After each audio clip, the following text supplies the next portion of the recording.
Et tout de suite, entretien absolument exceptionnel que vous attendez tous. En tout cas, vous êtes très nombreux ici à nous avoir rejoints en direct dans ces audiences incroyables de cette matinale. Nous recevons l'humoriste Dieudonné. Bonjour Dieudonné. Bonjour. Et merci d'être avec nous aujourd'hui. Vous êtes donc humoriste controversé, militant politique, phénomène même en soi, adulé parfois et parfois un peu moins.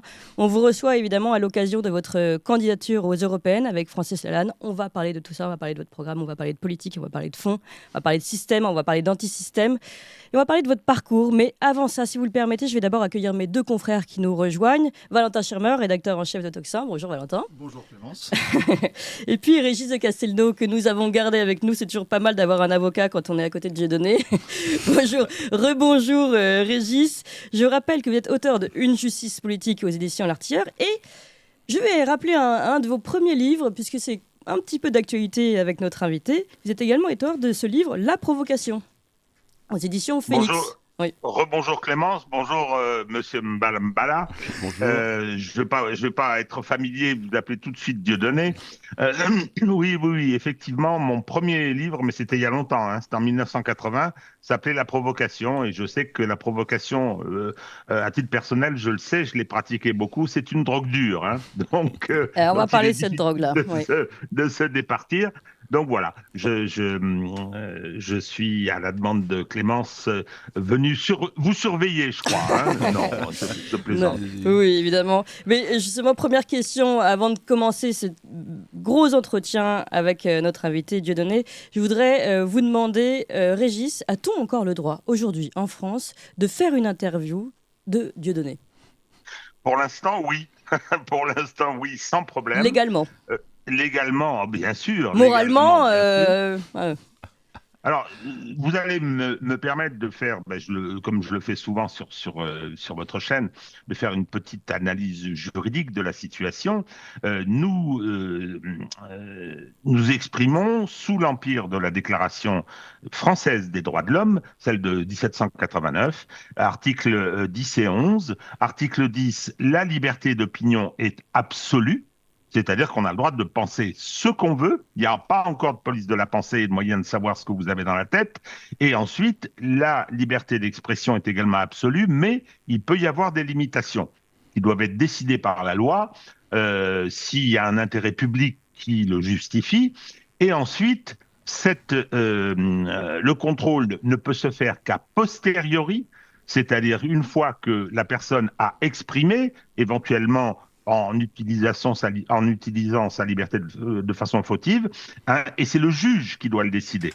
Donc, a priori, il n'y a pas de contrôle. On ne peut pas vous dire, monsieur, taisez-vous parce que vous êtes méchant. Alors là, bien évidemment, je commence à venir un petit peu sur le terrain de ce que sera notre débat. Oui. Et donc, ça ne peut être fait que si vous commettez une infraction, vous allez à l'encontre d'un des textes qui, justement, encadre et limite la liberté d'expression. Donc, ça, c'est le cadre général. Ensuite, il n'existe pas dans le code pénal de peine accessoire, on peut être inéligible, on peut avoir des différentes limitations. Il n'existe pas de peine privant quelqu'un de sa liberté d'expression. Pendant une instruction, on peut dire, voilà, vous avez un contrôle judiciaire en attendant que la décision soit rendue, mais au moment où la décision est rendue, on ne peut pas dire, monsieur, vous allez faire 2 ans de prison et vous aurez interdiction de parler pendant 5 ans. Non, ça n'existe pas. Donc aujourd'hui, monsieur Dieudonné est un citoyen de plein exercice. Il peut parfaitement dire ce qu'il entend sous sa responsabilité, bien sûr, et nous avons tout à fait la possibilité de l'inviter pour recueillir son avis. Ça tombe bien, on va pouvoir commencer cet entretien. Merci beaucoup, Régis de Castelnau. On va quand même revenir sur tous ces sujets parce que vous avez des spectacles qui sont interdits a priori, et on va revenir sur cette fameuse décision, nommée décision Dieudonné, qui a donné la jurisprudence Dieudonné, où on peut quand même a priori interdire un spectacle. On va revenir parce que ça vous est arrivé encore il y a très peu de temps. Mais d'abord, si vous le permettez, je voudrais vous poser une première question, Dieudonné. Vous êtes passé de monstre sacré du système, Dieudonné, meilleur comique de sa génération, même l'Express l'avoue, et les plus grands du monde mainstream l'avouent également, à monstre tout court pour ce même système. Pourquoi, à votre avis, est-ce que c'est vous qui avez évolué, ou est-ce le système qui a changé ses règles au fur et à mesure ? Moi, j'ai la sensation d'avoir fait mon travail d'humoriste. Je suis allé chercher le rire là où ça dérange, et ça a dérangé un peu trop. Alors, le bouffon, il s'est toujours amusé avec les tabous les plus sacrés. Là, j'ai cherché à comprendre dans le pays de Charlie, à mon niveau, où étaient les limites. Et je pense que j'ai peut-être aussi parfois été trop loin. J'ai peut-être et lorsque j'ai été trop loin, je m'en suis excusé. Tout à fait, on va revenir d'ailleurs Ouais. sur Mais c'est vrai que l'humour, je crois, c'est quelque chose de très important. La France, c'est un pays extraordinaire, merveilleux. C'est un pays au génie artistique étonnant. J'ai grandi avec La Fontaine, Molière, avec cette liberté. Je savais qu'il y avait un risque. Molière a été, à un moment donné, expulsé. Il s'est retrouvé avec sa charrette un peu partout en France. Moi, c'était avec mon bus. Je ne me compare pas à Molière. Moi, je suis un humoriste. Et j'ai ceci de différence, c'est que je suis je suis un afro-européen. Et donc, un descendant de colonisés et d'esclaves, et c'est Aimé Césaire qui me disait « Rire avec la souffrance nègre, vous allez déranger du monde ». Oui, j'ai dérangé du monde. Et je pense qu'il y a beaucoup de gens aujourd'hui en France qui se sentent esclaves de ce système. C'est-à-dire que votre corps même ne vous appartient plus, vous êtes un objet, on vous vaccine, vous n'êtes plus souverain en vous-même. Et c'est la rencontre, là, je crois, avec la France profonde, blanche, française, celle des Antilles, celle de l'Afrique, et c'est formidable ce qui est en train de se passer. Alors moi, je suis celui qu'on ne doit pas, je suis le nègre qu'on lynche en place publique, et je sais que j'ai le soutien de tout un continent. C'est ce qui me fait tenir aussi, et ce qui me rend fort. J'étais aux Antilles il y a pas longtemps, et c'est vrai que j'ai senti là-bas, si vous voulez, le fruit de ce travail que j'ai accompli en 30 ans. Je continue à faire rire parce que je suis un pèlerin de la farce et du bon mot.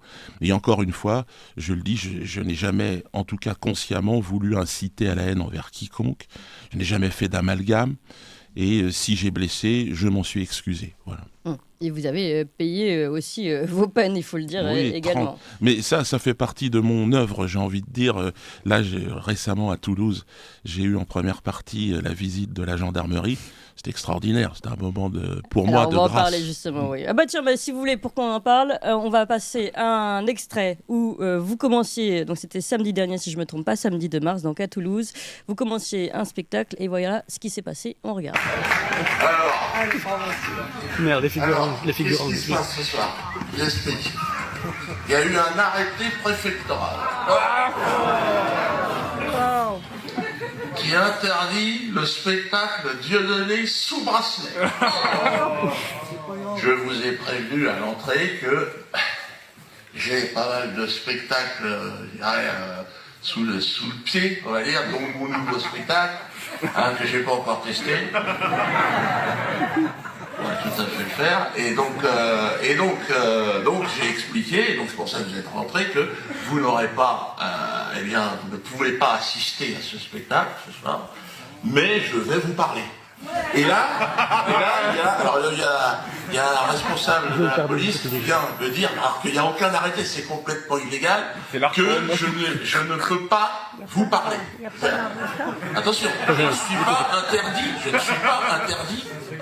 pas interdit personnellement. Mais il y a une difficulté. Je vous invite à venir expliquer aux gens exactement de quoi il s'agit. Voilà, et puis d'ailleurs, on voit le pauvre policier qui s'éloigne du micro parce qu'il a un peu peur de prendre le micro, lui. Alors là, c'est intéressant parce que donc, vous aviez un arrêté qui interdisait un certain spectacle, et puis finalement, vous avez dit non, moi j'en ai proposé un autre. Donc vous n'êtes pas interdit pour ce nouveau spectacle. C'était un peu une feinte aussi, quand même, on peut le dire. C'est-à-dire que la feinte, je ne sais pas, je crois que l'État a du mal à dire, à se prononcer sur sa véritable volonté. Sa volonté, c'est que je ne puisse plus m'exprimer. Donc, là, j'ai prévu de faire un spectacle qui s'appelle Sous bracelet à Toulouse. Donc, ils interdisent le spectacle sous bracelet. Mais ils n'arrivent pas à m'interdire, moi, en tant que personne. Donc, moi, puisque j'en suis à une 60aine d'interdictions, là, il y a une instruction de M. Darmanin qui a été distribuée à tous les préfets de France pour m'interdire. Pour vous interdire a priori partout. A priori, partout. Donc ce que Régis tout à l'heure nous expliquait, ce qui est normalement infaisable, enfin pas légal en soi. On va revenir là-dessus avec vous, Régis. Ouais. Mais allez-y. Alors, il y a simplement en Guadeloupe et en Martinique où là, les préfets étaient muets. Alors, j'étais très étonné, je me suis dit, tiens, si je représente un danger pour les Français, comment se fait-il qu'en Martinique, on me laisse faire ? Eh bien, c'est pas simplement parce que ces gens-là ne sont pas considérés comme des Français, comme les autres. Et je pense qu'il y a, si vous voulez... Et puis, c'est pas les préfets qui ont résisté ? Non. Les préfets, ils obéissent. Mm. Et je pense simplement que les préfets, s'ils m'avaient interdit là-bas en Guadeloupe et en Martinique, ça aurait été une véritable émeute. Il était là, le risque à l'ordre public. Le risque, il était là. Au trouble public. Et en France, on n'est pas très très loin de cela, parce que, si vous voulez, ils poussent leurs pièces, ils jouent à un jeu extrêmement dangereux. Je crois que ça n'est pas en cassant le baromètre qu'on enlève la température. Je ne suis pas sûr que aujourd'hui le système soit vraiment bien avisé de faire ce qu'il est en train de faire. Pour moi, ça fait partie de mon travail, de mon œuvre. C'est vrai que je suis étonné de voir le spectacle arriver dans la réalité, oui. Mais j'y suis. Et c'est assez intéressant. C'est nouveau, je crois que Jim Morrison, en 1967, s'était fait arrêter sur scène. Et puis depuis, il ne s'était pas passé grand-chose. La police avait hésité. Puis là, mais bon, il y avait eu un grand moment de solitude. Hein. Là, on ne voit pas. Mais dans le visage de cet homme, de ce capitaine, là, ça a été un moment de solitude. Parce que finalement, il voulait interdire, puis finalement, il est reparti. Puis, voilà, puis j'ai fait ce que la fin de l'histoire, c'est quand même que là, vous avez réussi à continuer votre spectacle, parce que, comme vous le dites, ils n'ont pas le droit de vous interdire sur autre chose que l'arrêté qu'ils avaient pris. Mais malgré tout, ça vous demande à chaque fois toute une souplesse pour jouer avec leurs propres règles, et eux-mêmes ne sont pas francs du collier et n'arrivent pas à dire que tout simplement ils veulent censurer, pour dire le mot, Dieudonné. C'est exactement ça. Mais bon, moi je suis judoka au départ, donc c'est me servir de la force de l'adversaire, si vous voulez, pour l'amener à la chute. Et là, j'observe, je suis à la fois acteur et spectateur de mon propre spectacle. C'est-à-dire que je vois arriver une première partie et... ils n'ont pas le courage d'aller au bout de leur volonté. C'est-à-dire, il faudrait qu'il... D'ailleurs, lui, il était tout seul, il n'aurait pas pu me faire quitter la scène. Donc, il aurait fallu qu'il soit plus nombreux que le public. Donc, ça demande aussi quand même des moyens. Mais bon, ces moyens, je les ai eus sur d'autres spectacles. Hein. J'ai eu aux hélicoptères, j'ai eu le droit. En regardant dans le rétroviseur, c'est vrai, j'ai eu le droit à pas mal de choses. Mais je me sentais un peu seul. Puis voilà, il y a Francis qui lui aussi subit, alors pas encore à ce niveau-là, mais c'est plus sournois, c'est plus vicieux, mais il y a des responsables de théâtre qui viennent pour l'interdire. Enfin, il a un contrat qui est signé, et puis tout d'un coup, c'est impossible parce qu'il s'engage, là, en l'occurrence, à mes côtés, dans cette liste pour les européennes. Et donc, de toute façon, ai-je d'autre choix, moi, que de me présenter ? Puisque si ça avait été un meeting, là, ils ne pouvaient pas émettre d'arrêté... ils ne peuvent pas. Donc mon intérêt maintenant, c'est s'ils ne veulent plus de mes spectacles, je vais appeler ça un meeting ou une conférence, je ne sais pas comment. Déjà, ils ne veulent pas me donner la licence spectacle. Je ne suis plus considéré comme un humoriste, alors que la nouvelle génération d'humoristes vient me voir en me disant, voilà, tu as ouvert une porte, en tout cas, j'ai inspiré toute une génération d'humoristes. Et donc, comment se fait-il qu'on veuille me retirer Mais encore une fois, l'esclave qui se met à faire rire les autres esclaves, ça dérange le maître. Mais quand vous êtes présenté au Cameroun en 2018, vous avez dit « j'ai été clown toute ma vie, maintenant je vais passer professionnel ». Moi, la question que je vous pose aujourd'hui, c'est qui est vraiment le clown dans la société dans laquelle nous sommes ? C'est une belle réflexion. Et je pense que vous avez raison de me la poser. Moi, hier, c'était... le ministre de la Justice qui a fait une quenelle dans l'hémicycle de l'Assemblée nationale en disant que cette quenelle avait été créée par le Rassemblement national. Non, pas du tout, c'est moi qui l'ai créée, cette quenelle, qui est un geste, effectivement, qui va être le geste de ralliement de des prochaines élections européennes, qui est un geste qui vient d'émancipation des populations afro-descendantes. Et puis, aux Antilles, maintenant, on fait des quenelles systématiquement lorsqu'on regarde l'État, effectivement, et puis les Gilets jaunes en ont fait beaucoup. Tous les artistes qui ont fait des quenelles ont été obligés de demander pardon, mais les choses avancent, les choses évoluent. Vous savez, la quenelle a été criminalisée à un moment donné par des associations racistes comme le CRIF et la LICRA. Jakubowicz nous a dit que ce geste, c'était un salut nazi inversé. C'est-à-dire, encore une fois, si vous voulez, alors que c'est moi qui l'ai créé, ce geste, je sais très bien de quoi il s'agit. Donc, mais c'est pareil, le noir, si vous voulez, dans son esprit de raciste, n'a pas le droit. On va interpréter son travail. Il ne peut pas savoir ce que ce geste veut dire. C'est-à-dire qu'il faut que ça soit interprété par une sorte de personne qui s'autoproclame responsable. Qui a la carte de membre, comme on dit dans vos spectacles. Mais moi, je dis, cette quenelle, non seulement elle va perdurer, mais elle va s'étendre. Et puis là, alors il y a un cynisme, si vous voulez, quand vous voyez que le Rassemblement national donc demande une suspension de séance parce que le ministre a fait une quenelle. Ça, c'est extrêmement cynique quand on sait que c'est-à-dire qu'ils soutiennent le Rassemblement national soutiendrait que le geste de la quenelle est un geste antisémite. De quoi? Attendez, venez me demander, Rassemblement national, ce que c'est. Et d'ailleurs, le fondateur de Jean-Marie Le Pen en faisait des quenelles. Et je regrette d'ailleurs que ce Rassemblement national aujourd'hui soit devenu finalement exactement la même chose que Dupond-Moretti, que les macronistes. Ils jouent un jeu avec une sorte de cynisme, et le français, lui, là-dedans, est pris pour un con. Vous pensez qu'ils ne sont pas sincères? Ah ben non, je veux dire, s'ils l'étaient sincères, ils assumeraient leur histoire, ils assumeraient... là, ils se croient plus malins, c'est ce que je ressens, et ils avaient une carte à jouer, ils ont une carte à jouer, c'est évident, mais ils ont décidé de collaborer. Alors tout à l'heure, vous avez dit finalement, j'ai l'impression que ça devient de plus en plus dur. Vous avez parlé de Francis Lalanne qui est lui-même inquiété. Et puis, on va élargir le champ. Aujourd'hui, des médias comme nous sont inquiétés. Des médias ont été fermés. Des personnes vont être accusées de dérives sectaires parce qu'ils vont dire que la vitamine D, c'est bon. Voilà où nous en sommes aujourd'hui. C'est pour ça que je trouve que vous étiez peut-être précurseur sur certaines choses, sur certains combats qui sont rejoints maintenant par une grande majorité de personnes qu'on peut appeler des éveillés, des résistants comme on veut, ou des complotistes, chacun sa vision des choses. Mais pour revenir justement sur cette censure qui s'abat sur vous, je voudrais donner un peu la parole à Régis de Castelnau. Censure qui ne dit pas son nom. Revenons quand même aussi, et Régis, je vous laisse échanger évidemment avec Dieudonné, parler de la fameuse jurisprudence Dieudonné qui permet... Et là, je veux dire, je pense que tous les avocats du monde, tous les législateurs du monde ont pu être choqués par cette jurisprudence, qui est une limitation grave de la liberté d'expression. Totalement. Totalement. Dieudonné est devenu aujourd'hui effectivement un symbole. C'est lourd à porter, hein, monsieur Dieudonné. C'est pas facile tous les jours. Vous avez été diabolisé. Vous êtes le symbole expérimental de la censure qui se met en place. Sur le plan des principes, j'insiste, il n'est pas possible d'interdire a priori un spectacle, sauf les maires ont cette compétence, ils l'exercent d'ailleurs au nom de l'État, les préfets ont cette compétence, c'est en cas de troubles avérés à l'ordre public. Hein, c'est contre-manifestation, violence, etc.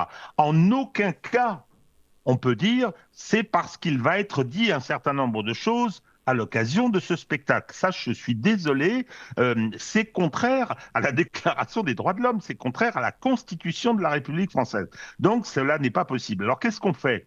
Effectivement, on fait une circulaire dans laquelle on dit « faites-le systématiquement », qui est une grave atteinte aux libertés publiques. On prend des arrêtés à la dernière minute, et on vient les notifier à un moment où il n'est plus possible de saisir le juge administratif d'un référé liberté. Alors, je rappelle que ça a été mis en place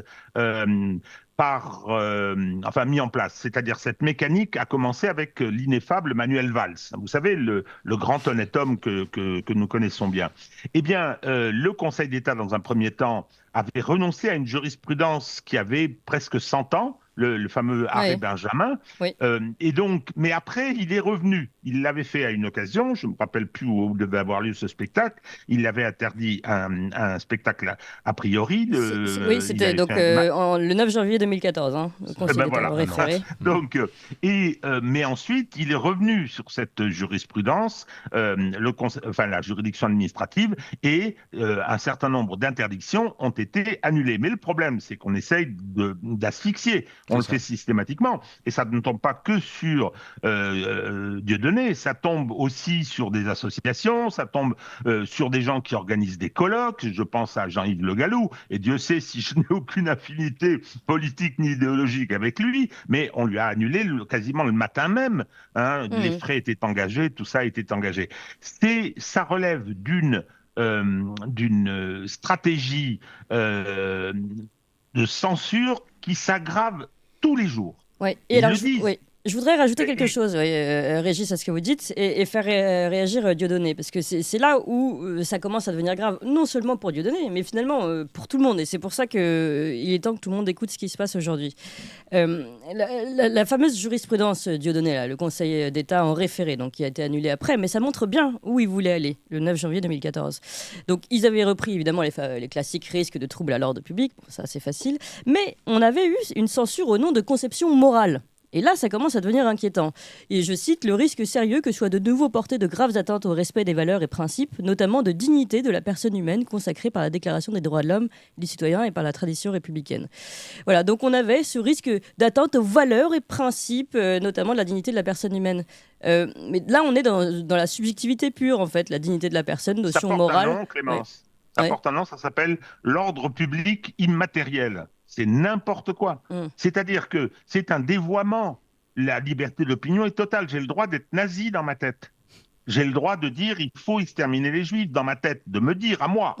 Mais bien évidemment, et c'est tant mieux, je ne peux pas le faire dans mon expression. Elle sera sanctionnée. Mais pour cela, on ne va pas anticiper. On va pas dire oui, mais écoutez, on le connaît, il a déjà dit des bêtises. Oui, c'est ça. Excusez-moi, Dieudonné, vous en avez dit quelques-unes, quand même. C'est mon métier, c'est mon métier. Oui, alors après, il y a le problème de l'ambiguïté aussi de votre métier. Vous jouez un petit peu sur les mots avec vous êtes le clown. Bon, moi, j'ai un problème avec vous. Il y a des choses qui m'ont déplu, je vous le dis, je suis tout très sincère, mais je considère que vous êtes et de loin le meilleur. Et donc, je suis un consommateur régulier, grâce à YouTube, d'un certain nombre de merveilles que vous avez, de sketchs que vous avez fait. Et puis plus votre talent invraisemblable, je pense en particulier cette façon de prendre les accents. Non, ce que je voudrais dire, c'est que cette stratégie-là, elle consiste en fait à criminaliser la liberté d'opinion. Oui. Voilà. Je voudrais faire réagir Dieudonné là-dessus. Oui. Je me retourne vers lui en disant que malheureusement pour lui, parce que c'est lourd à porter, ça lui fait un poids sur ses épaules, malheureusement pour lui, il est l'outil quasiment symbolique de ce combat que mène le pouvoir pour nous infliger la censure. Qui sera multiforme, qui couvre d'autres domaines, mais il est quasiment la cible principale et il est le symbole de cette censure. Alors, Dieudonné. Oui, je suis devenu l'épouvantail du champ d'expression culturel et maintenant on dit aux autres artistes, attention, sur ces sujets-là, tu vas finir comme Dieudonné. En disant, voilà, il avait une belle carrière, c'est un artiste extraordinaire, mais il a tout gâché. Alors que je n'ai jamais fait autant de spectacles, moi, je continue à faire mon travail, mais je ne suis plus dans le système. Votre affaire prospère malgré tout en ce moment ou pas?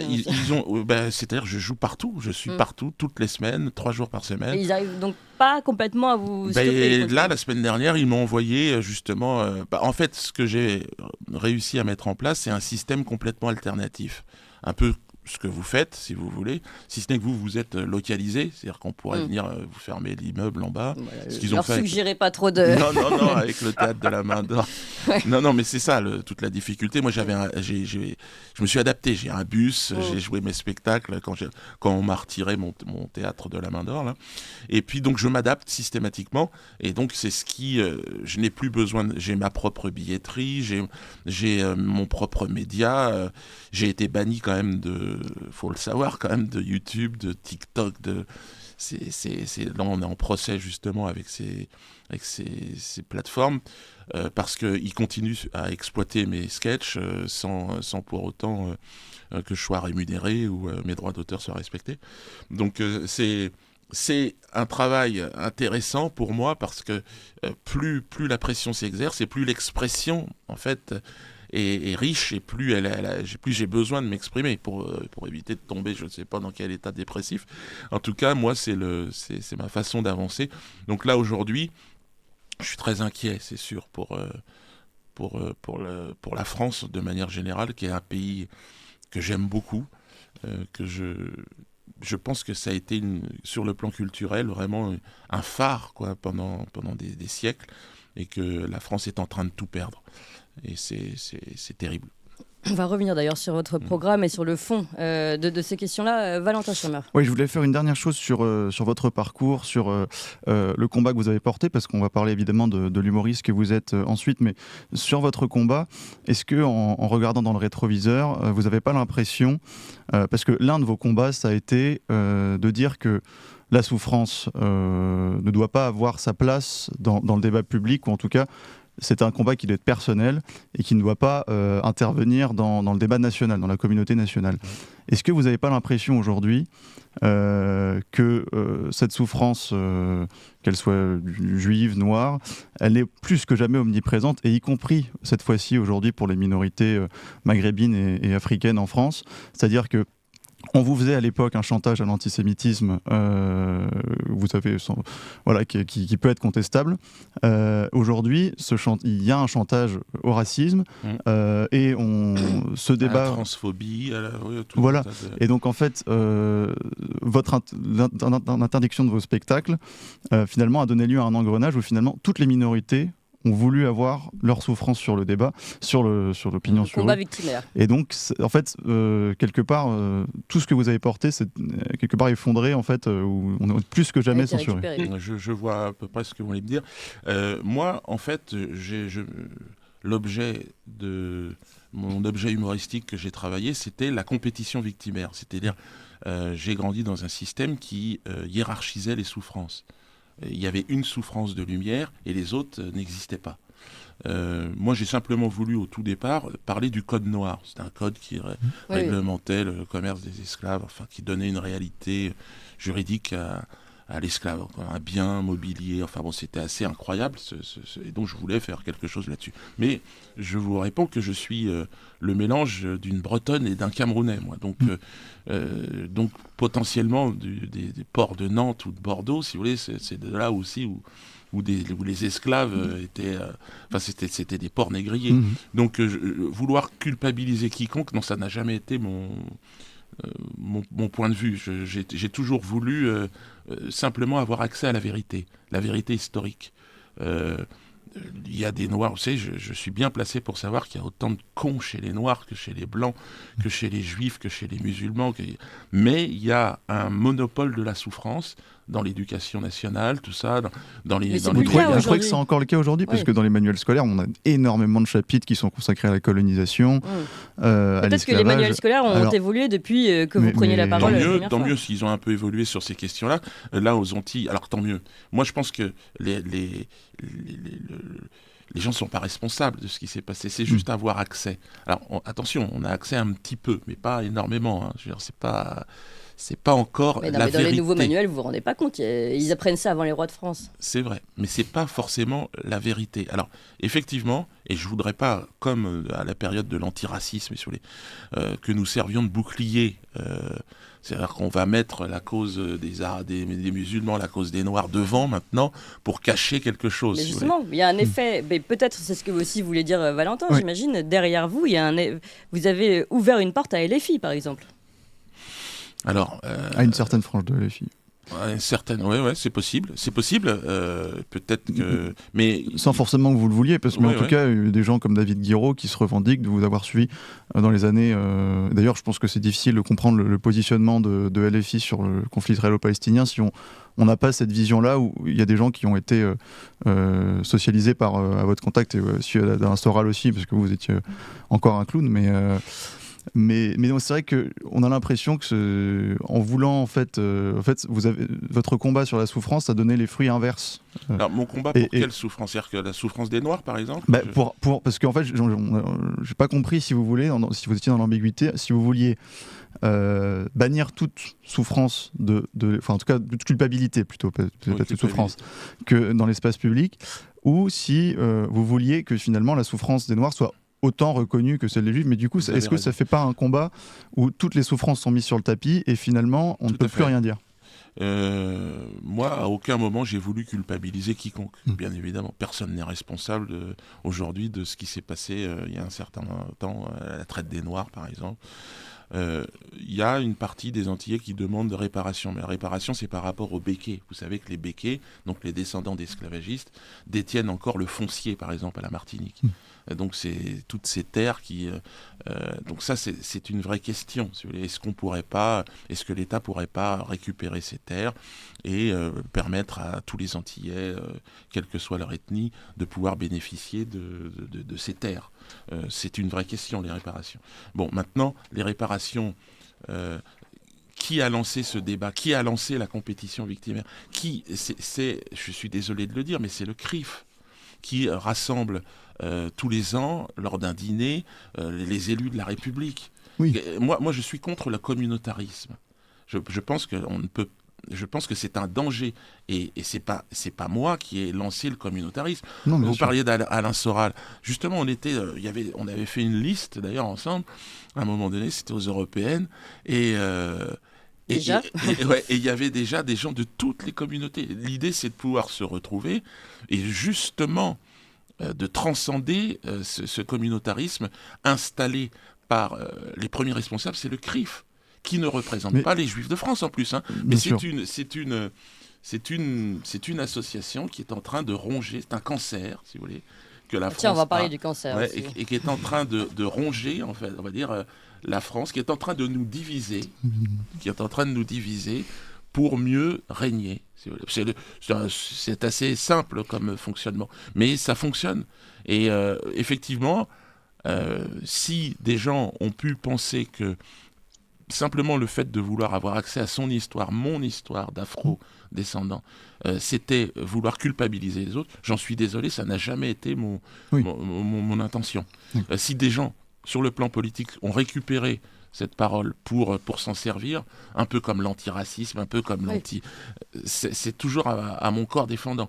Moi, j'ai été longtemps, quand j'ai commencé dans l'antiracisme, parce que je n'avais aucune conscience politique, je ne savais pas de quoi on parlait, et je me suis aperçu que l'antiracisme, c'était SOS Racisme, c'était tout pour créer le racisme. Et ça, je l'ai découvert. Et grâce à quelqu'un comme le diable absolu, c'est avant moi, c'était Jean-Marie Le Pen. Et en rencontrant cet homme, je me suis aperçu de la propagande dans laquelle j'étais entré. Et c'est devenu un ami. Et j'ai compris à quel point on était manipulé, si vous voulez. Et donc aujourd'hui, c'est à moi d'endosser le rôle du diable. Vous le faites bien. Allons-y, mais je pense que je pense que de plus en plus de gens sont conscients qu'ils sont manipulés. Et quand je leur dis, on sent un petit arrière-goût de pisse, comme je dis, et je leur pose la question, on nous aurait menti? Oui, j'ai l'impression, on nous a menti. Oui, on nous a menti toujours, tout le temps et en permanence.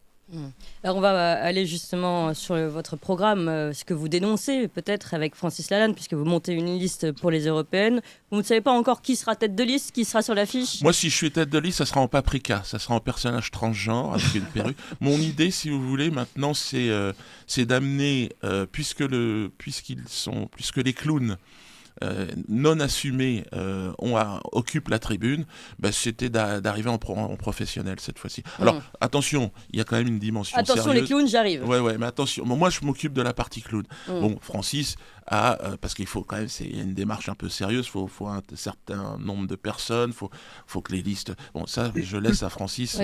Quant au programme, si vous voulez, moi j'avais résumé ça en un mot, surprise.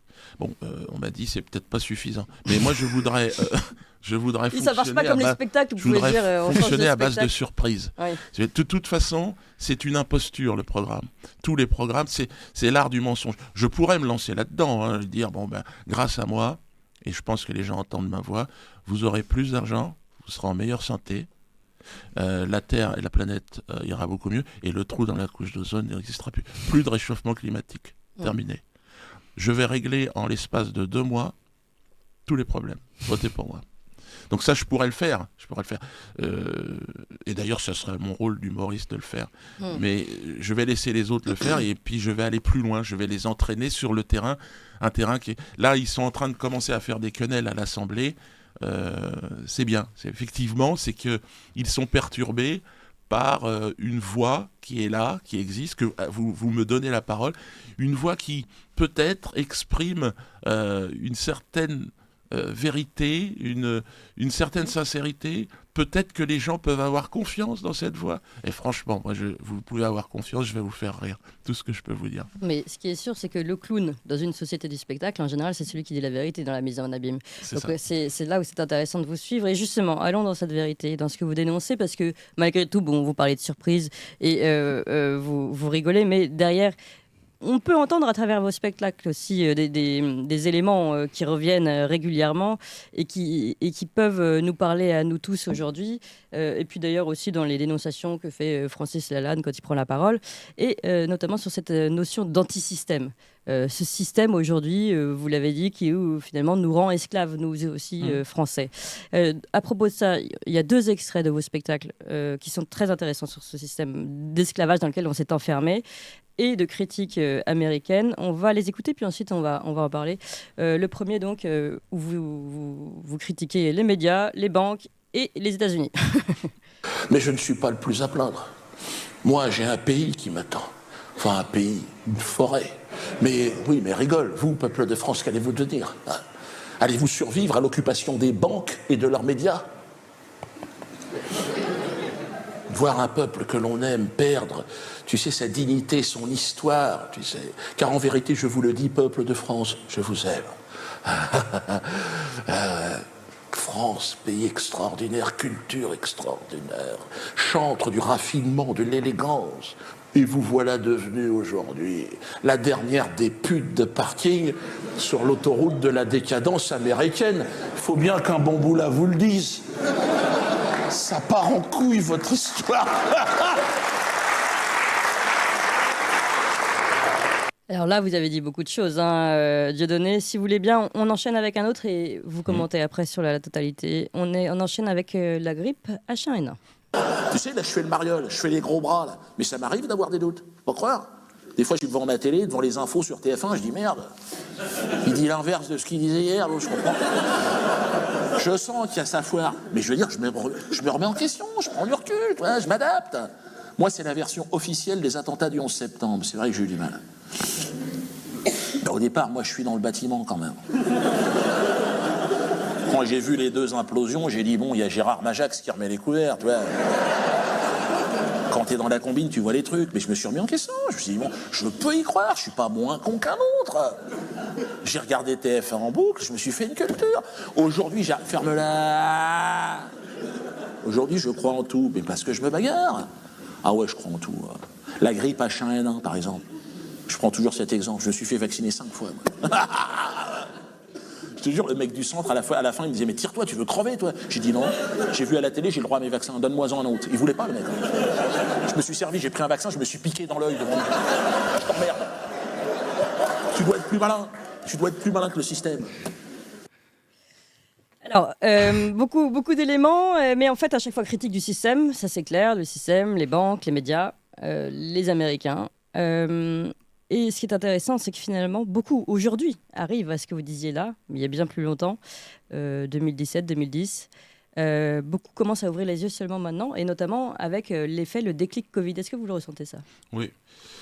Oui, je l'avais oublié parce que je fais à peu près un spectacle par an et j'oublie parfois certaines répliques et je me suis laissé piéger, j'ai rigolé. Donc, mais c'est vrai que le Covid, ça a été une période incroyable, impressionnante. C'est-à-dire, encore chez les adultes, mais j'ai des enfants et des adolescents notamment, ça a été, imaginez votre adolescence confinée avec un masque. J'ai une de mes filles qui a été vraiment touchée par cette période-là. Et donc, on a consulté un médecin. Et puis, on m'a expliqué que les hôpitaux pour les enfants, les assistances psychiatriques, ils ne savaient plus comment faire, en fait. Et c'est incroyable. Un système, une société où nos enfants deviennent malades psychologiquement, ça devrait quand même... ça devrait être un système d'alarme pour dire c'est pas possible d'aller dans cette direction. Et c'est ce qui est en train de se passer, plus la propagande LGBTQ+, tout ça, qui vient dans les écoles. Enfin, alors en Afrique, aux Antilles, c'est quelque chose où les réactions... pas passé. Ah ouais, pas passé du tout. Très intéressant d'ailleurs, Ouais. Et notamment sur la vaccination, sur cette propagande dans les écoles. On a pu voir ici, et nous on avait interviewé pas mal, qui nous expliquaient, mais nous on sait qui on est, on connaît notre histoire, on connaît nos racines, et on va résister de là où on est. Et comme si nous, ici en métropole, on avait oublié nos racines, qui faisaient qu'on pouvait résister à n'importe quelle influence finalement. C'est-à-dire que là, ce qui est en train de se passer, et le résultat, vous voyez, le Niger, le Mali, le Burkina, les Antilles bientôt, c'est-à-dire la France était vraiment respectée, il faut bien le comprendre, et elle ne l'est plus. La France était un phare, la France était un modèle admiré. La culture française était une culture, et aujourd'hui, c'est totalement inversé. Et Macron est en train de détruire ce qu'il en reste. Et donc, j'en parle régulièrement, moi. Le problème, c'est que vous êtes taxé de très très vite d'homophobie en abordant mais quand vous avez un Premier ministre à l'Assemblée nationale qui nous explique qu'il est homosexuel et que c'est quelque chose de très positif pour l'image de la France, alors je pense que c'est pas une bonne idée de faire ça. Je pense que c'est quelque chose de très personnel. Vous voulez dire qu'ils le mettent en avant, pas qu'ils le soient. Ah non, l'homosexualité... Ils le mettent en avant comme un argument politique. Oui, comme un argument c'est politique, quelque chose qui existe de tout temps. Mais chacun fait ce qu'il veut chez lui. Après que ça devienne un modèle c'est terrible. Alors moi je suis en plus dans le milieu culturel où il existe un communautarisme aussi homosexuel très puissant qui est absolument détestable.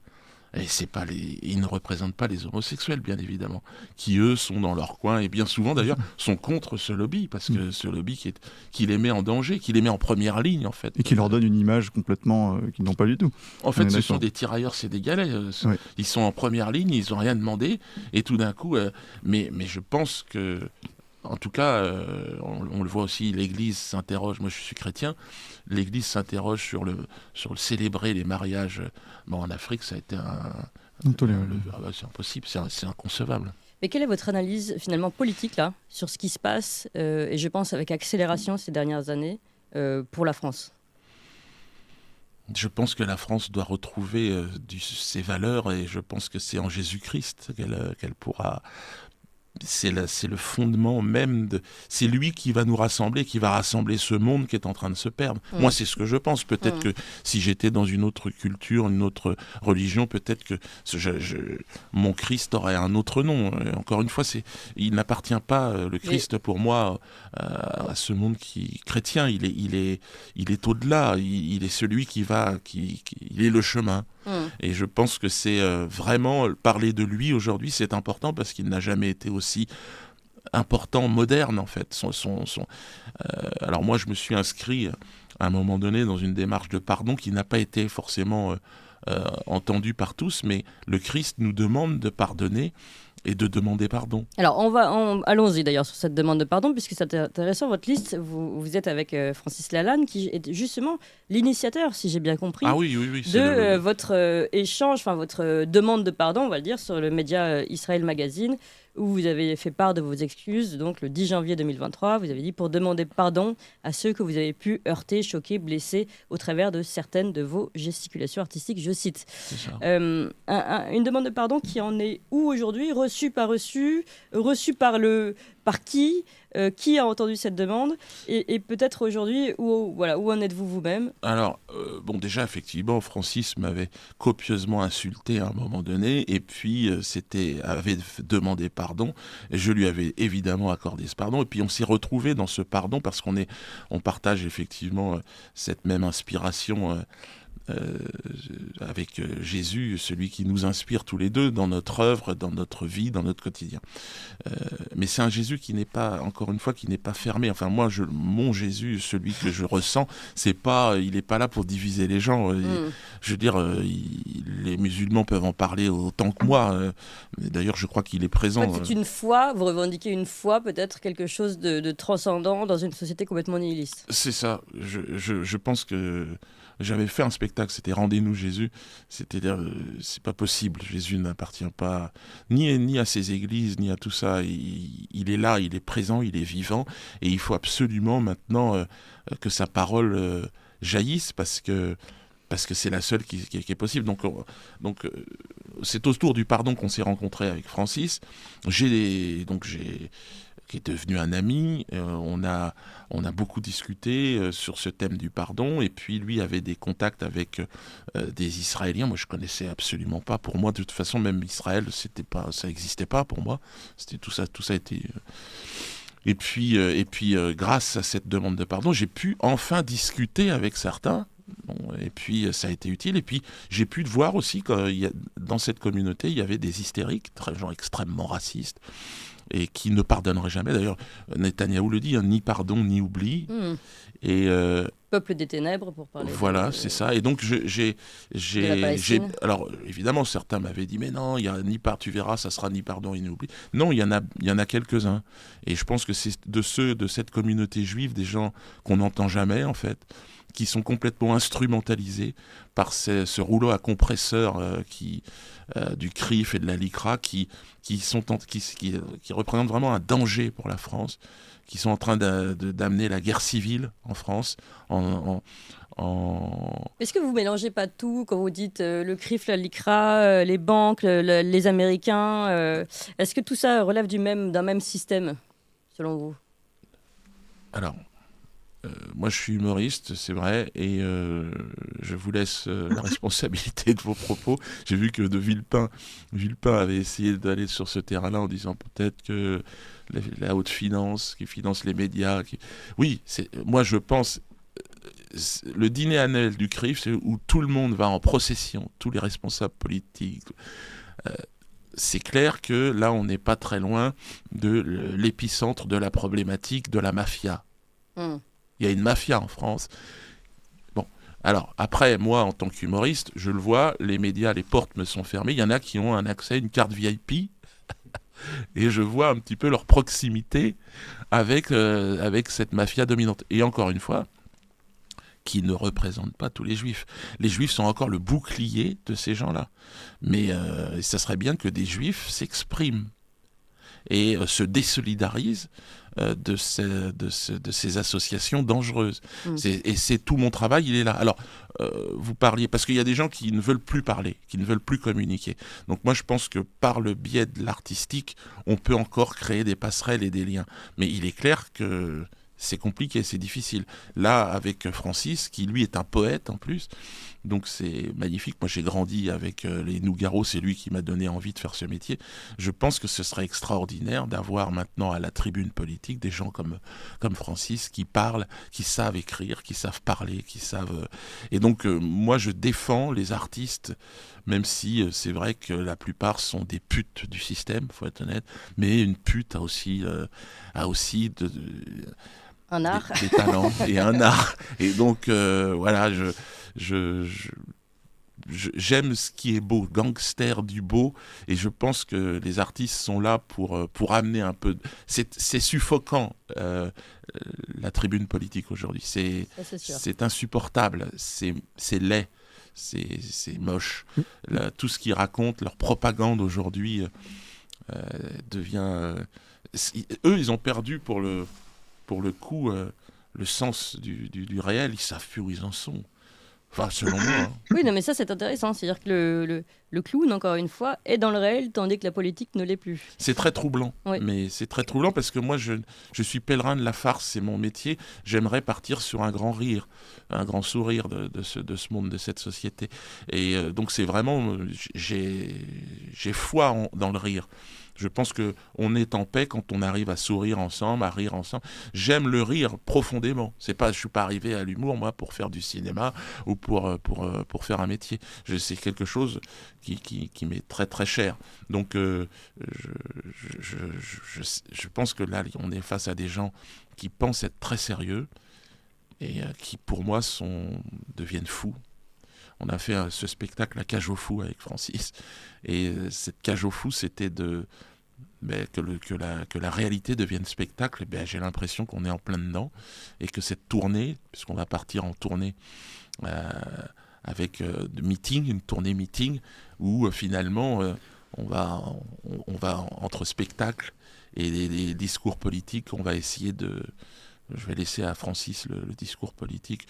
Bon, évidemment, sortir de l'Europe, tout ça, mais c'est surtout qu'est-ce que l'Europe, qu'est-ce que ce monde-là. Est-ce que quand vous avez Emmanuel Macron qui dit qu'il faut envoyer s'il n'est pas exclu d'envoyer des militaires français en Ukraine, enfin, c'est hallucinant. Enfin, Et justement, c'est ça que je voulais vous demander, ce système, et je sais qu'après, Valentin et Régis ont une question à vous poser sur le cœur de notre sujet, sur votre programme, sur ce que vous faites avec Francis Lalanne, et finalement, qui rejoint vos spectacles.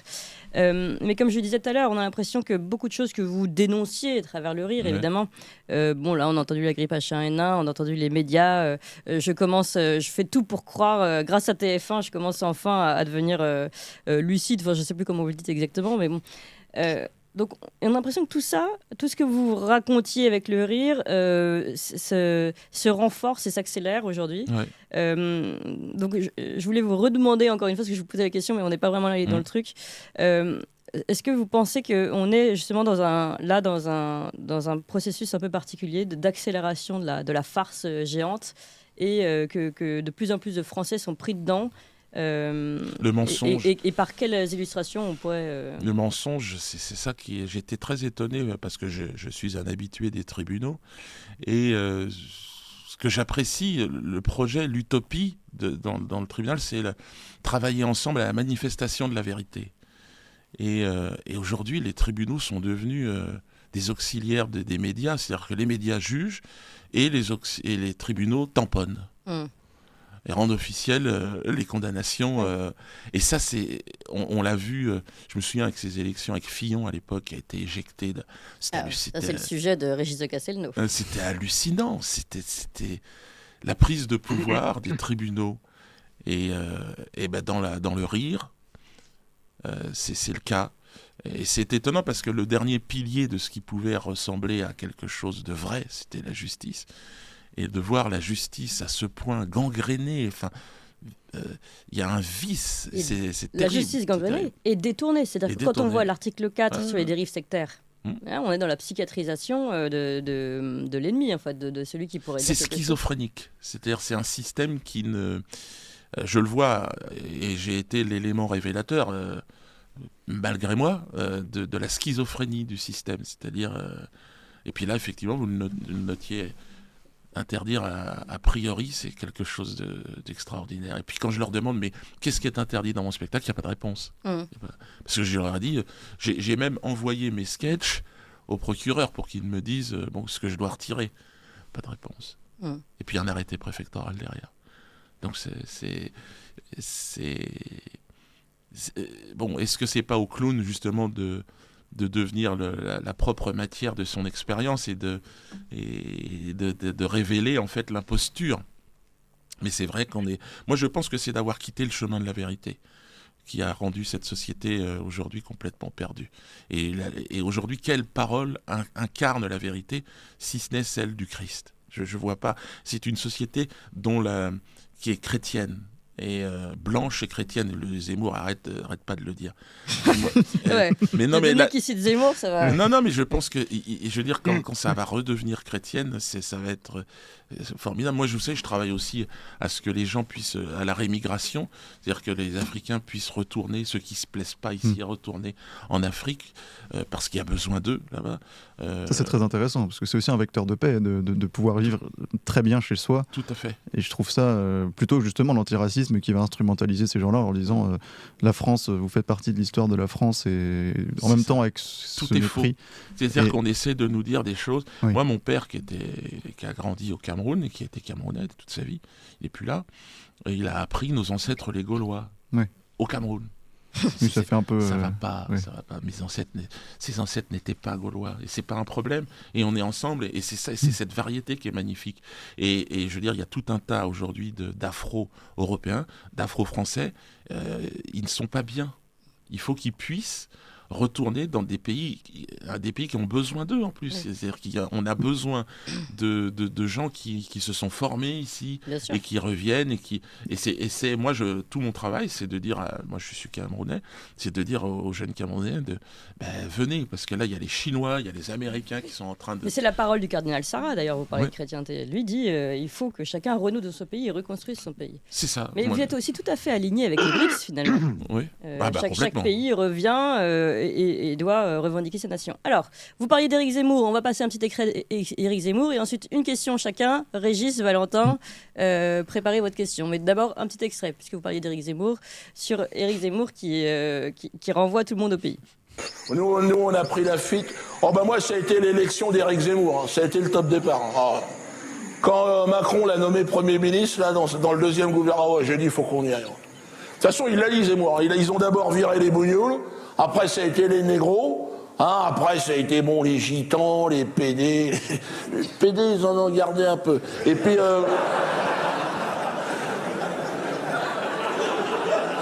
après, ça a été nous, quoi. Les anciens du Front National, quoi. Canal historique, on a morflé. Hein. Il y en a qui se sont accrochés à la mère patrie. Hein. Moi, j'ai mon pote Daniel, paix à son âme. Jusqu'au bout, il s'est accroché. Mais à l'élection de Zemmour, il a tourné fou. Vous pensez quoi d'Éric Zemmour ? C'est pareil, c'est ce cynisme dans lequel je trouve que c'est extraordinaire. C'est l'inversion, c'est-à-dire tout s'est inversé, c'est SOS Racisme à l'envers, quoi. C'est-à-dire tout d'un coup il est devenu le chantre de la race blanche. Extraordinaire. Alors que moi je comprends ce qu'il dit et je suis d'accord, mais par contre comment se fait-il lui qui a 2 parents qui viennent d'Algérie, alors tout d'un coup il devient plus royaliste que le roi. Mais est-ce que vous dites pas un peu dans le même discours, vous, là, d'après ce que j'ai entendu ? J'ai dit quoi ? Je sais pas, vous dites la France, magnifique peuple, il faut défendre la France, la foi, pays catholique. Pas la même, hein ? Ouais.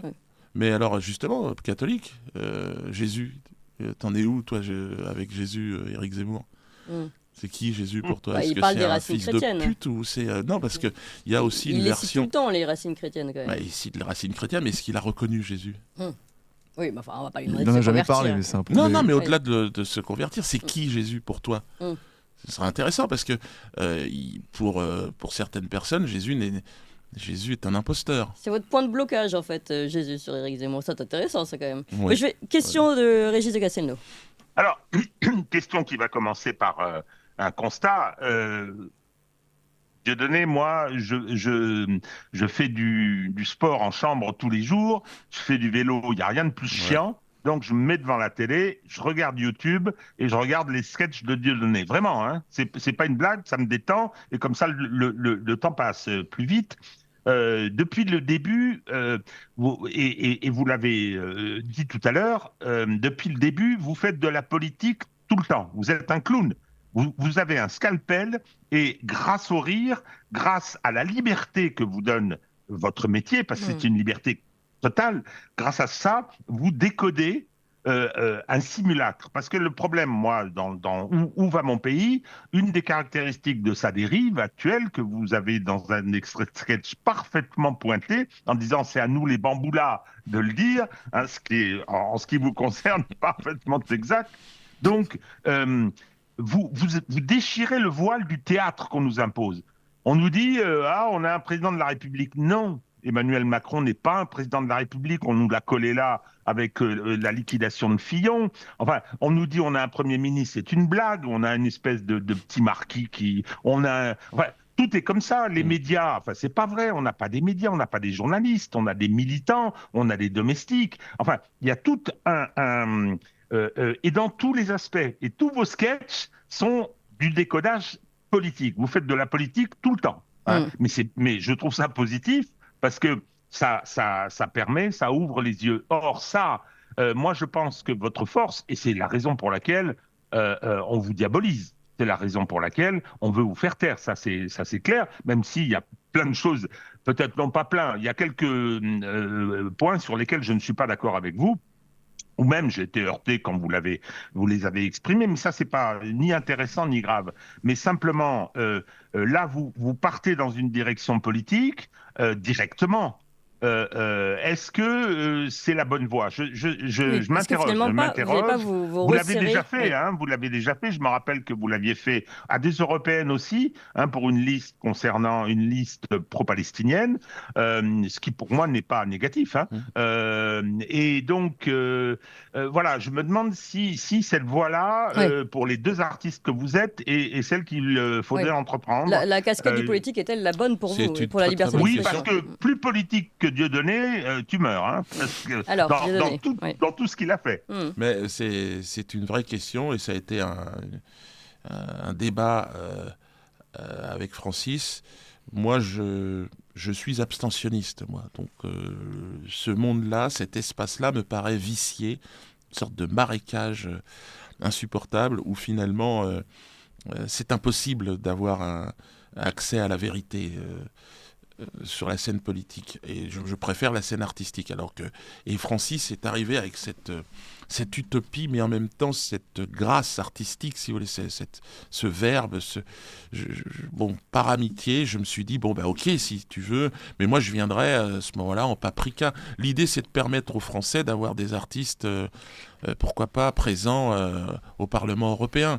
Moi j'irais c'est leur apporter un spectacle géant, quoi.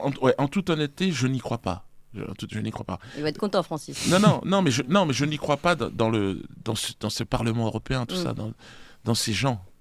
Mais et vous avez raison, mais je crois, par contre, dans la lumière, dans le regard de Francis, je crois que ça sera quelqu'un de très très bien pour parler. Ça va me toucher beaucoup plus que quand j'entends les... Et puis il a envie de le faire. Alors moi je pense que de toute façon je n'ai pas vraiment le choix puisque le système me censure. Donc le week-end dernier j'ai des gendarmes qui viennent sur scène. Donc si je dis que c'est un meeting, de toute façon je pourrais jouer puisqu'apparemment ils ne peuvent pas interdire les meetings. Bon, on va partir en meeting la semaine prochaine. Si, on peut faire ce qu'on veut. Alors, non, mais on peut faire ce qu'on veut. C'est-à-dire qu'on peut commencer par un meeting et puis ceux qui veulent rester au spectacle. De toute façon, il y a tout un tas. Francis, lui, il a ses livres, ses bouquins. Moi, j'ai mon petit poney. Alors, c'est quoi ce petit poney que vous nous avez amené là? Ça, c'est extraordinaire, le petit poney, c'est une autoquenelle qui m'est arrivée. En 2005, j'ai fait un sketch dans lequel je chantais une chanson. Je me foutais de la gueule du monde, comme d'habitude. J'étais pas si politique que ça à ce moment-là, puisque je me foutais des chanteurs à succès de variété, vous savez, qui meurent, et puis on apprend ça. Ouais. Très politique. Ouais. Oui, c'est vrai, tout est politique. Et c'est vrai que, donc, souvent on apprenait. Alors donc, il a fallu pour ce sketch, pour me moquer, donc de faire une petite chanson. Alors j'étais dans le studio, j'ai petit poney. Bon bref. Et puis quelques années plus tard, phénomène TikTok, 1,5 milliard d'écoutes de Petit Poney. La chanson française la plus écoutée sur Internet. Donc les jeunes dans les quartiers, enfin dans les écoles plutôt, dans les collèges, petit poney. Et j'étais halluciné. Et donc voilà, on vous mettrai en lien petitponey.shop parce que ça va permettre. Ah oui, d'accord. Il faut vendre des petits poneys. Non, mais vous parliez de financer, comment financer notre campagne. Oui, c'est vrai. Ben moi, je vais le faire. Après avoir été un épouvantail, bête immonde, je vais finir en doudou dans les bras d'un enfant qui s'endort. Je trouve ça pas mal. Et puis pour les élections, je trouve ça bien. Pensons aux générations qui viennent. Alors, dernière question sur les élections, ensuite on va parler humour. Ouais. Mais sur les élections, de toute façon, encore une fois, on a bien vu que tout ça était lié. Sur les élections, vous pensez que qui peut voter pour vous finalement aujourd'hui? Parce que, alors, souverainiste, on a déjà des listes souverainistes, pas beaucoup, mais il y en a quelques-unes qui disent Frexit. Et sur le reste, bon, on a les candidats habituels, on va dire habituels, enfin qui jouent la comédie habituelle. Donc, qui peut se retrouver en vous aujourd'hui et qui allez-vous réunir? Moi, je m'adresse surtout aux gens qui ne jouent pas à ce jeu-là, qui ne sont pas spectateurs de ce grand divertissement des élections européennes. Donc des gens qui ne vont pas voter comme moi et qui peut-être ont envie de glisser leur quenelle, puisque la quenelle revient à l'ordre du jour grâce à M. Dupond-Moretti, glisser leur quenelle dans le fion de ce système, s'amuser, envoyer un signal fort. Donc moi, à mes côtés, il va y avoir effectivement des gens qui vont avoir une analyse politique plus poussée que la mienne, même si, personnellement, je pense que les élections européennes, c'est plutôt un vote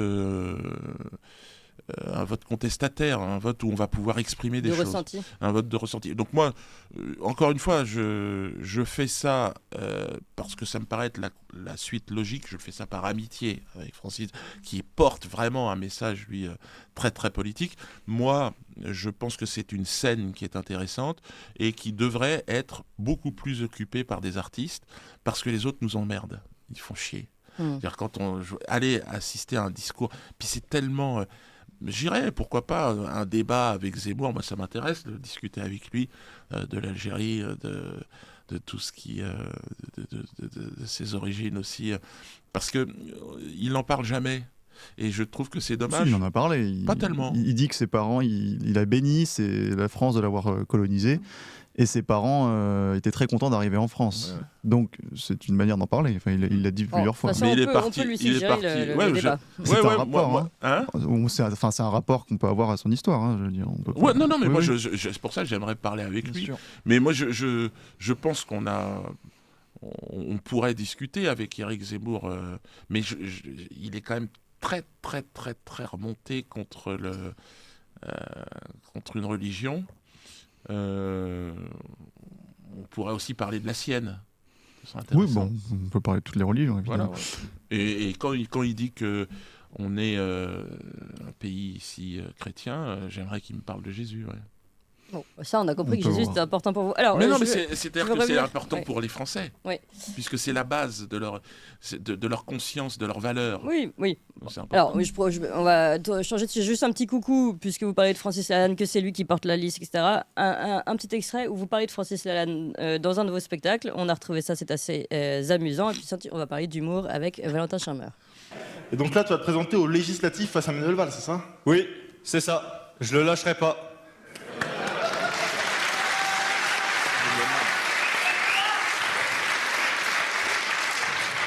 Mais avec qui tu vas te présenter? Bah avec ton père. Ça, je sais pas si c'est une bonne idée. Hein. Francis Lalanne, il va pas être content.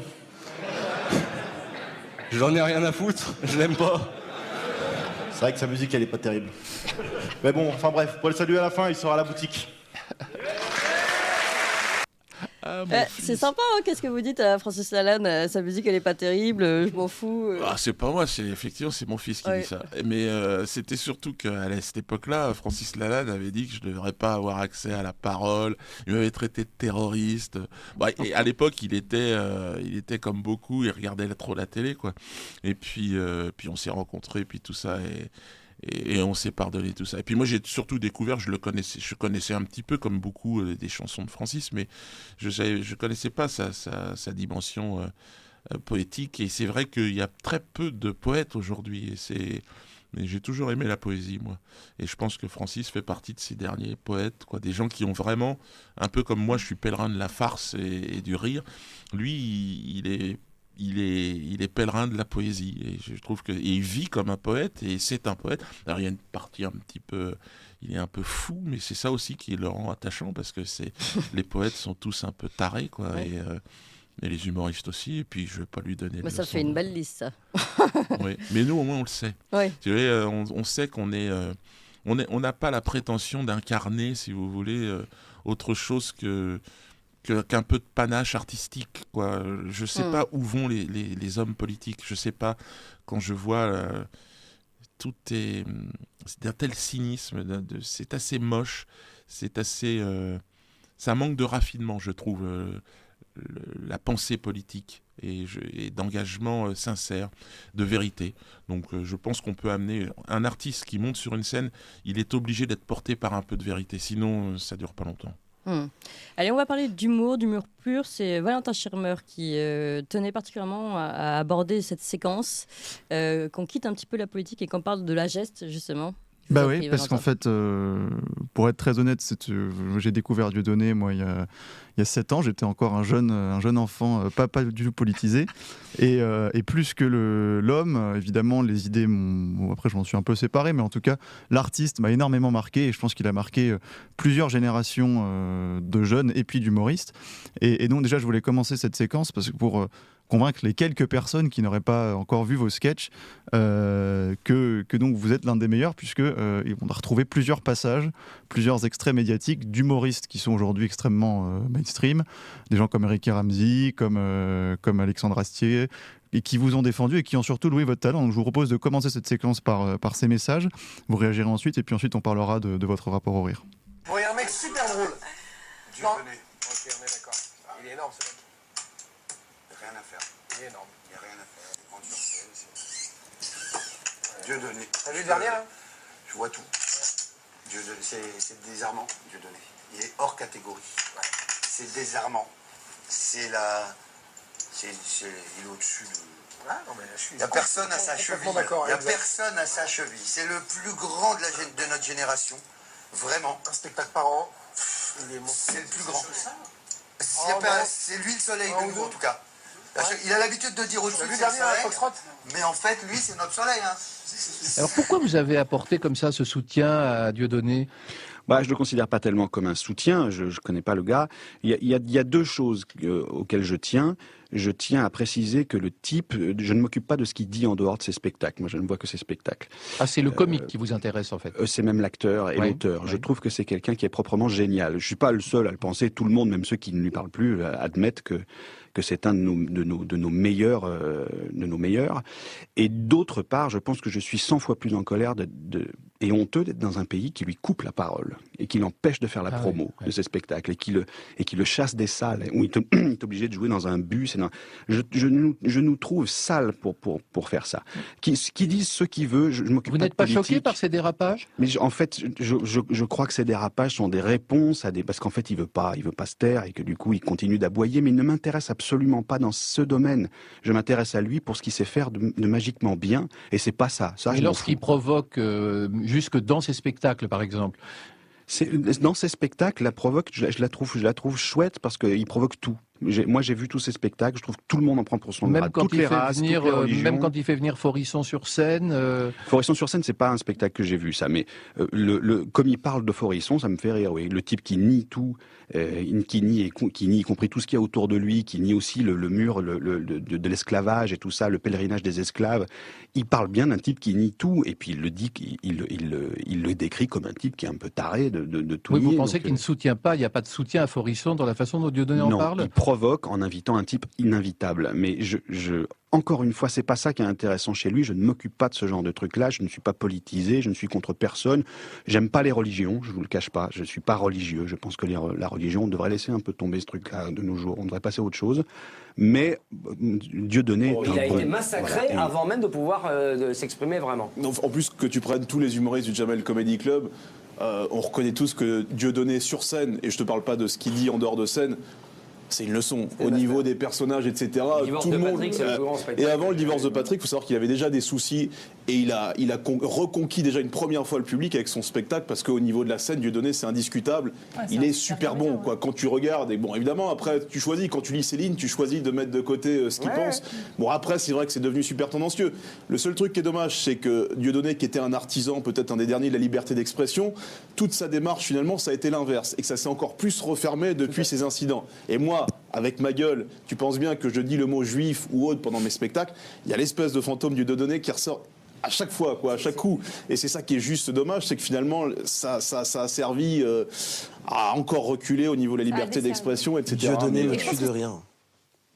Il fait des choix débiles, il va dans toutes les directions, il dit n'importe quoi. Mais alors, quand il est sur scène, putain, il est super fort.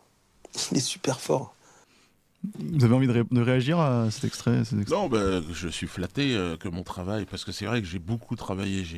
On va être honnête, votre parcours, là, si vous aviez eu le talent de Franck Dubosc, vous ne serez pas là pour en parler aujourd'hui. C'est sûr que j'ai mis mon talent à l'épreuve des vents, on va dire, et c'est vrai qu'il y a eu pas mal d'orages. Mais j'ai toujours... J'adore ce que je fais, j'adore faire rire, j'adore voir les gens se marrer. Et puis je crois avoir bien fait mon travail, effectivement. Et je crois que mon inspiration, c'est plutôt l'auteur. Et ce parcours, il était évident, il fallait que j'y aille dans cette direction-là. Il y en a beaucoup qui m'admirent, mais qui n'ont pas simplement le courage de se mettre en risque. Et c'est peut-être ce qu'ils admirent aussi chez moi. Et puis après, j'ai travaillé 2 fois plus qu'eux. C'est-à-dire, j'ai fait 2 fois plus de spectacles, j'ai joué 3 fois plus. Vous en êtes à combien, 25, 30 Ouais, 25, 30, c'est ça, 25. Un spectacle par an, ouais. Enfin, pour un artiste. Oui, c'est... en fait, c'est ce qu'on se disait tout à l'heure, c'est pression, expression, il faut bien que la pression sorte quelque part. Et c'est extraordinaire d'être sur une scène et d'avoir le retour des gens, si vous voulez.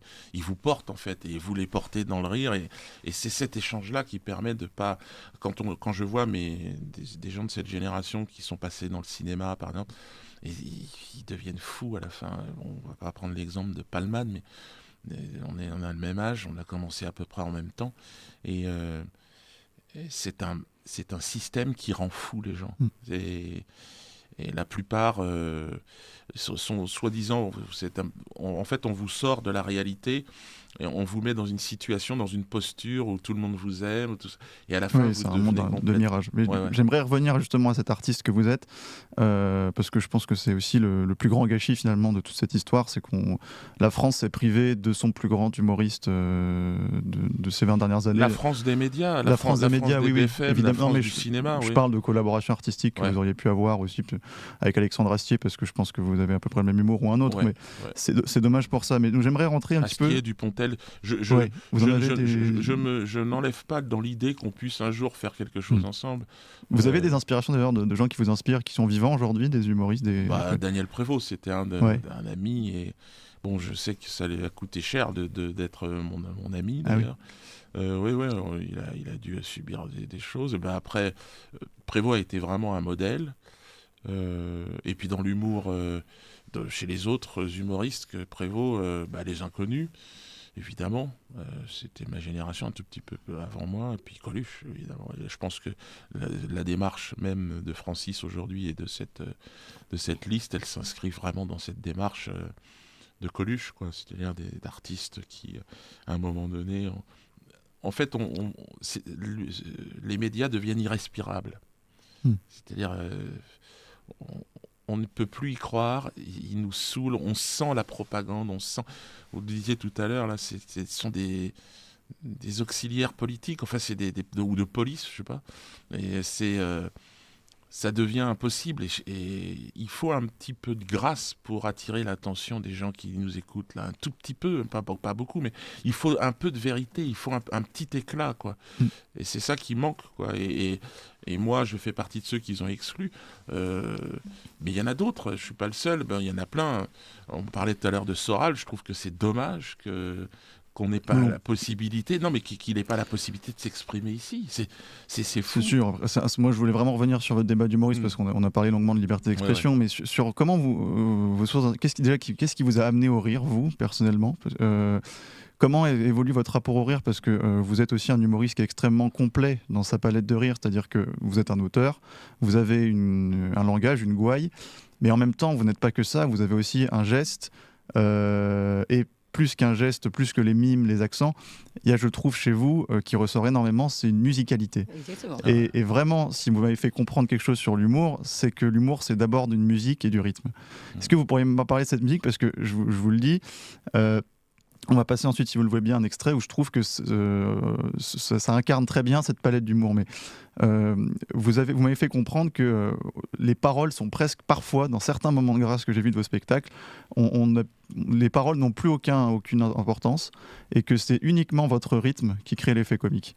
Et on va montrer un extrait ensuite, mais je vous laisse d'abord en parler parce que je trouve ça très intéressant.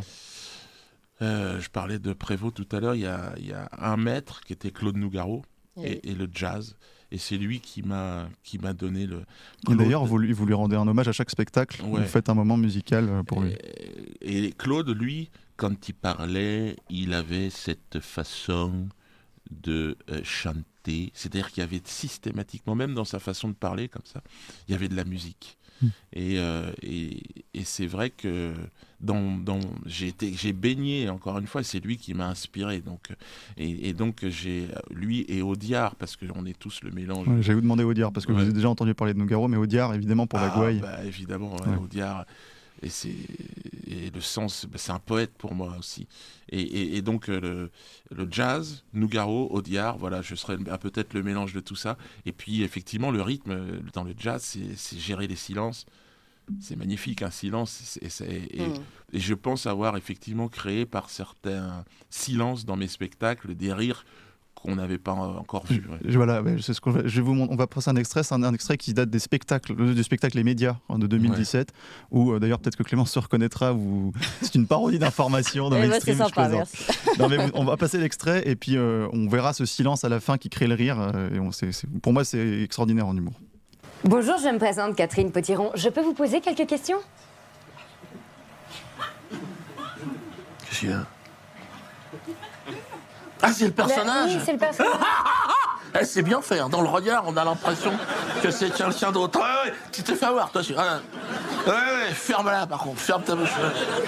C'est incroyable, c'est bien fait. Alors, comment, Madame Cornichon, comment t'as dit? Non, on a dit Potiron. Potiron, d'accord. Vous êtes journaliste, c'est ça? Oui, alors non, pas tout à fait. Je suis en fait en école de journalisme actuellement. Ah, ça va? Ça existe encore, ça, les écoles de journalisme? À mon avis, ça va disparaître avec Internet, c'est foutu. Aujourd'hui, un mec avec un smartphone, c'est un journaliste.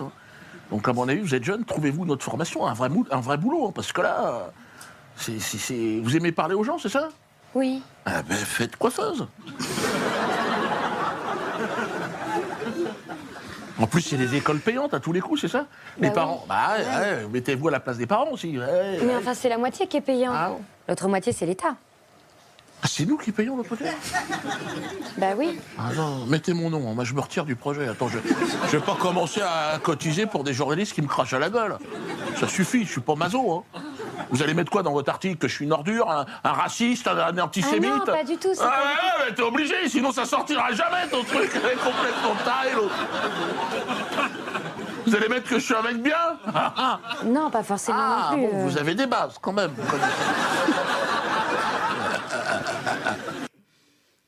Non, mais je trouve que c'est. On ne reconnaît pas du tout. Non, mais vous pourrez pas faire coiffeuse, mais. C'est mal barré. Non, et puis, pardon, il y a aussi un moment donné où vous dites je ne te menace pas, et là, il y a un silence très long. Ouais. Et en fait, c'est ce silence-là, parce que fais très attention à toi derrière, il a presque plus d'importance. Complètement. Et ça, je trouve que, parce qu'en plus maintenant vous êtes dans une logique de transmission, est-ce que vous avez conscience d'avoir laissé ça à l'humour d'aujourd'hui, ou je ne sais pas si vous suivez d'ailleurs aujourd'hui les humoristes actuels? Ça y est, je commence là, à l'approche de la soixantaine, à regarder un petit peu, et puis j'ai 2-3 projets, dont un qui me tient à cœur, là, c'est un jeune humoriste, un imitateur. Donc, les imitateurs, ça m'a toujours fasciné aussi, la technique de l'imitation. Et alors moi, j'aime bien faire des accents, tout ça, mais là, c'est un imitateur. Il s'appelle Jamel Kaibou. Et on a un projet ensemble. Et un projet qu'il va venir avec moi en tournée. On va partir sur les routes. Et c'est intéressant de confronter mes personnages à des personnages, des Macron, des Sarkozy. Et donc là, l'idée, ça serait de... D'accord. En fait, tous ceux, des Hanouna, des gens que ça m'évite d'aller les voir. Et lui, les imiterait. Et donc, lui va les imiter. Vous importez, vous forcez ces gens-là à venir sur scène avec vous. Voilà, je les oblige. Et là, on va se dire des vérités qu'on pourrait pas se dire. Donc ça, c'est un spectacle qui va s'appeler Jamel et la bête. Donc c'est moi qui est dans le rôle de la bête. Et donc c'est c'est très, très, très, très, très amusant. Et en plus de ça, il fait très bien Elie Moon, donc ça me permet de revenir avec Elie Moon. Ça me permet de jouer avec De Funès, ça me permet de jouer avec... avec... Elie Moon, c'est pas possible de recommencer. Ben, Elie, c'est un ami d'enfance. Alors, c'est évidemment, mais Elie, c'est quelqu'un de peureux. Là, il avait l'occasion, au moment de cette phase-là, où il y a eu un véritable apaisement, de venir, et c'est... il m'a déçu, parce que... Elie m'a déçu, je crois qu'il est... Je le vois un peu comme un pré-retraité, quoi. Il joue pour les clubs de 3e âge, maintenant, il est plus dans le coup, pour moi. Il fait des pubs pour Kinder Bueno, on sent qu'il est sur une voie de garage. Il a plus envie de se mettre en risque du tout. Je crois qu'il se fait construire une baraque en Corse. Il est plus dans une gestion de crédit là. Il a plus envie de s'amuser. Je voudrais ajouter une référence, Clémence, sur l'humour. Une référence qui m'est très personnelle, et je trouve que Dieudonné a 2 caractéristiques communes avec un autre génie. J'ai dit un autre génie, c'est dire que je suis assez d'accord avec Astier, moi. Et donc, c'est Funès. J'ai privilège de l'âge, il faut bien qu'il y en ait quelques-uns. J'ai toute la carrière de Funès, je l'ai accompagné au cinéma. C'est un génie extraordinaire. Et alors, il a 2 caractéristiques communes avec vous. La première, c'est qu'il a une capacité à incarner les sales types qui était exceptionnelle. Je pense là, Dieudonné, je pense au sketch Pierrot. À la consultation avec le médecin du Botswana. Non mais c'est une horreur. Tout le sketch est une horreur. Vous avez une vraie facilité à incarner un sale type. La deuxième, et ça rejoint ce que disait Valentin sur le rythme, c'est que quand vous regardez, et Dieu sait si je les regarde et re-regarde les Funès, c'est que Funès va plus vite que tout le monde sur le plateau. C'est extraordinaire. Il y a une rapidité, une vitesse. Et vous avez cette qualité-là. Ce qui fait qu'on est obligé de vous accompagner, d'être fixé sur vous, parce que vous êtes extrêmement rapide et vous avez ce rythme. Donc, il y a aussi cette référence à nos grands génies du comique. Ah ouais, De Funès... C'est évidemment, je l'ai pas cité, mais mais comme il paraissait tellement inaccessible dans sa puissance comique, c'est fantastique le travail de Funès. Et lui, il a vraiment créé un style, il a vraiment créé un genre. Je le regarde de temps en temps et ça. Il me fait toujours. Il y a des choses que vous avez, je trouve, de son visage aussi, votre capacité à faire rire uniquement en bougeant je suis capable de le faire, une pommette ou quelque chose. Où là, c'est pour moi purement du mime, comme De Funès aurait voulu le faire, quoi. Et voyez-vous, Dieudonné, le sketch que j'ai dû le voir 1000 fois. C'est pas un sketch, c'est un extrait de film, Le Grand Restaurant. C'est la recette du soufflé de pommes de terre. Quand les ombres arrivent là, c'est lui qui l'a voulu, c'est lui qui l'a proposé au réalisateur. Mais aujourd'hui, on pourrait plus le faire, celui-là. Il est tellement sublime, ce passage. Mais ça fait partie aussi de la censure insidieuse qui s'est mise en place. Ouais, puis c'est un homme de scène aussi. Il a fait beaucoup de scènes, De Funès. Il a le théâtre, et c'est ça aussi. C'est cette liberté qui s'autorise. On peut pas faire du cinéma comme il en a fait si on n'a pas fait de la scène avant.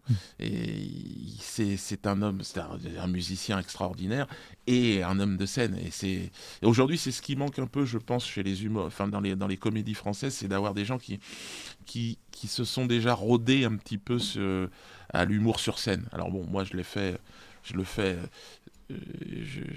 volontiers. Pour moi, la première catégorie, la première division, c'est le one-man show. C'est une liberté extraordinaire. Je vous assure que c'est le seul espace de liberté dans tout ce monde que j'ai pu, où on est vraiment libre et totalement libre, quoi. Alors je voudrais vous poser 2 dernières questions à l'humoriste, très rapidement, des réponses très rapides. La première, c'est est-ce qu'il y a un spectacle dont vous êtes plus fier que les autres ? Est-ce que vous avez un spectacle que vous trouvez mieux écrit ? Parce que sur les 25, est-ce qu'il y a quelque chose qui vous a le plus marqué? Et puis je t'en profite pour poser direct ma deuxième question, pour les passionnés. Est-ce que vous avez des nouvelles de Jackie? Alors, Jackie va très bien. Bon. Il est... Dans le spectacle Les Médias, il avait un œil en moins, donc on s'inquiétait pour lui. Il est à la campagne, et j'espère que dès qu'on refera des zéniths, là, si ça revient, il reviendra pour faire la régie, le personnage du régisseur. Mais là, effectivement, dans un bus, il n'y avait plus vraiment d'utilité. Puis il avait autre chose à faire. Il donne des cours aussi. Donc, il s'est concentré là-dessus. Et puis, pour le spectacle le spectacle que je joue en ce moment, c'est toujours pareil. C'est une fois qu'on maîtrise, qu'on l'a joué, ce spectacle, qu'on le maîtrise bien, il y a vraiment des rires. Et le rythme du dernier spectacle est vraiment extraordinaire. Mais bon, il y a des sketchs. Quand je les revois, c'est vrai que je me dis le sketch du cancer, les pygmées, le président africain, c'est vraiment édifiant, cette impression qu'on rit, et en fait, c'est vraiment de la musique, je trouve. Je le dis vraiment, je suis allé voir, moi, La Guerre, je suis avec vous, l'Émancipation, et on a vraiment cette impression de partition, quoi. Ouais. Ben là, avec le dernier spectacle sous bracelet, je suis arrivé à ce niveau-là de musicalité où je maîtrise tellement bien le truc. Mais ça prend un peu de temps. Hein. Évidemment. On peut pas. Les premières, c'est toujours un peu. Alors, vous parlez du sketch du cancer, ce sera le dernier. Et pour finir, le final, comme vous faites vous d'ailleurs, le final avec le cancer. On va regarder un extrait et puis ensuite vous remercier infiniment, en tout cas Dieudonné, d'avoir pris le temps de parler de tous ces sujets ensemble. Et comme vous le savez, chers auditeurs, ici on défend la liberté d'expression. C'est pour ça qu'on voulait avoir Dieudonné. On défend la liberté d'expression. On en a même fait une pétition. Il faut plus que jamais laisser des gens comme Dieudonné qui s'exprimer et faire leur spectacle. C'est quand même la France ici. Allez, on regarde le cancer. Alors, docteur, on en est où? Le traitement, il accroche, hein, il y a du citron dedans, tout ce côté-là, poubelle. Hein. On débranche les plombs au tableau, il n'y a plus de jus. Stéréo, capoute, finish. T'es là, t'as une image sur deux, tiens, pour le personnel.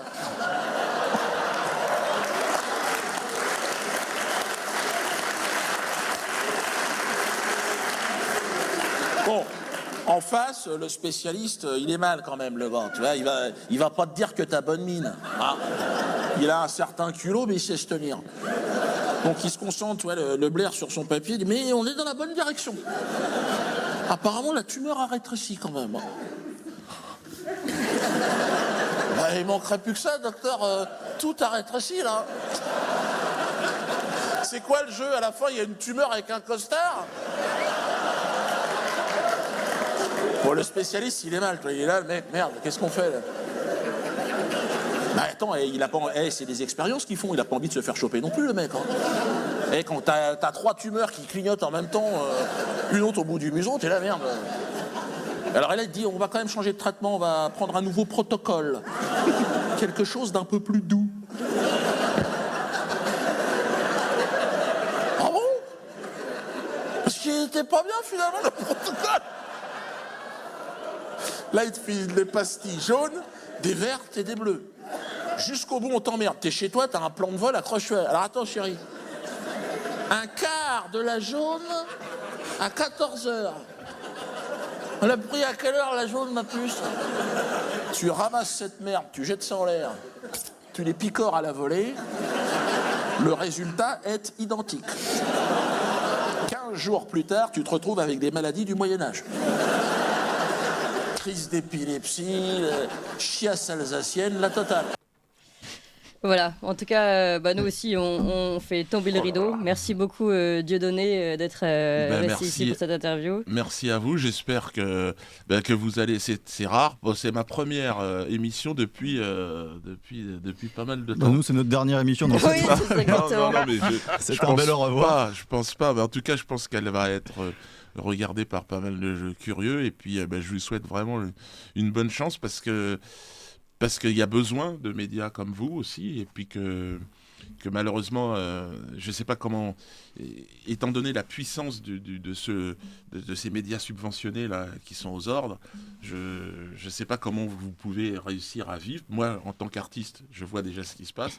Donc, bon courage à vous. Ouais, merci. Et mon beaucoup. petit poney, n'hésitez pas. On n'a pas oublié le petit poney de Dieudonné. Merci à vous tous. Merci à vous, Régis de Castelnau. Merci, Valentin.